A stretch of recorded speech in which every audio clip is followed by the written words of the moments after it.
ओम नमो भगवते वासुदेवाय नमः। क्या आप जानते हैं, सर्वप्रथम भगवान गणेश जी का नाम विनायक था। फिर जब उनका मस्तक काटा गया और जब हाथी का मस्तक लगाया गया तो तभी से उन्हें गजानन कहने लगे। फिर जब उन्हें गणों का प्रमुख बनाया गया तो उन्हें गणपति और गणेश कहने लगे। ये सब जानते हैं। भगवान गणपति के अनेक नाम हैं। क्या आप जानते हैं, एक बार भगवान विष्णु पर राक्षसों के द्वारा संकट आया तो भगवान गणेश ने ही उनकी संकट हरने में मदद की थी, जिस कारण उन्हें विघ्नहर्ता कहा जाता है। आप कहेंगे, आज तक हमने सुना राक्षसों के वध के लिए हमेशा भगवान विष्णु ने ही अवतार लिया। ये क्या बात हुई कि भगवान विष्णु की ही मदद श्री गणेश जी ने की थी। गणेश चतुर्थी से 11 दिन तक महाराष्ट्र में करीब करीब हर घर में गणेश जी आते हैं और विघ्नहर्ता सबके कष्ट हरते हैं। चलिए हम अपने इस रोचक प्रसंग पर आगे बढ़ते हैं, जब गणपति ने की विष्णु जी की मदद। एक समय की बात है, भगवान विष्णु की नाभि से उत्पन्न उसी विशाल सुंदर कमल पर ब्रह्मा जी रहने लगे।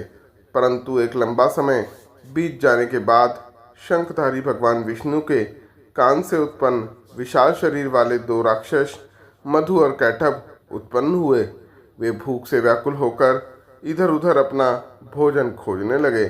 तभी उनकी दृष्टि कमल पर बैठे ब्रह्मा जी पर पड़ी। फिर क्या था, उन्हें भोज्य पदार्थ समझकर वे दोनों उन्हें खाने को दौड़े। ब्रह्मा जी घबरा गए और उन्होंने योग माया से प्रार्थना की कि आप भगवान विष्णु को जगा दो। उठते ही ब्रह्मा जी पर संकट आया देख भगवान विष्णु ने अपने 5 जन्य शंख से तेज ध्वनि की, जिससे वे दोनों राक्षस ब्रह्मा जी को छोड़कर भगवान विष्णु के ही पीछे पड़ गए। तब भगवान विष्णु और उन राक्षसों में एक भयंकर युद्ध हुआ। कई वर्षों तक युद्ध चलता रहा, पर विष्णु जी उन्हें जीत ना सके। तो भगवान विष्णु ने उनसे भागकर एक संगीतज्ञ गंधर्व का रूप धारण कर लिया। उनके गीत से तीनों लोक मुग्ध हो गए। जब वह स्वर भगवान शंकर के कान में पड़ा तो उन्होंने अपने गणों को आदेश दिया कि इस संगीतज्ञ को बुला लाओ।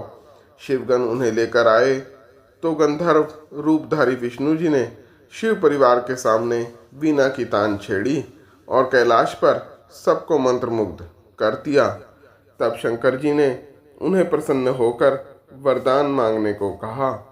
तो विष्णु जी बोले, यदि वर ही देना चाहते हो तो यह वर दो कि मधु कैटभ रूपी दोनों असुरों का नाश हो जाए।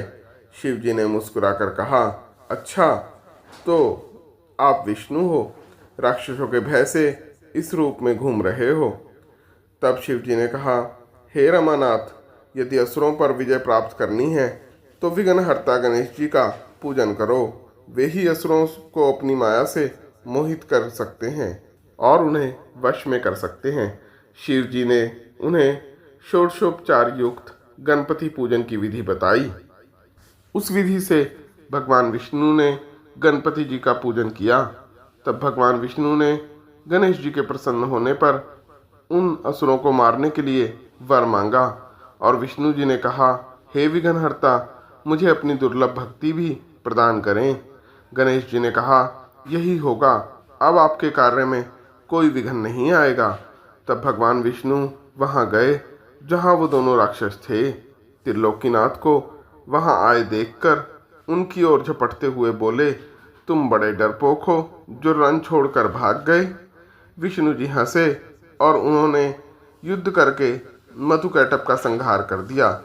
वह स्थान सिद्ध क्षेत्र के नाम से प्रसिद्ध हो गया। इस प्रकार विघ्नहर्ता गणपति ने भगवान जगन्नाथ विष्णु जी के संकट हरने में भी मदद की थी, जिस कारण उन्हें विघ्नहर्ता भी कहते हैं। आशा करता हूँ आपको मेरे भगवान का यह प्रसंग अत्यंत पसंद आया होगा। गणपति बप्पा मोरया।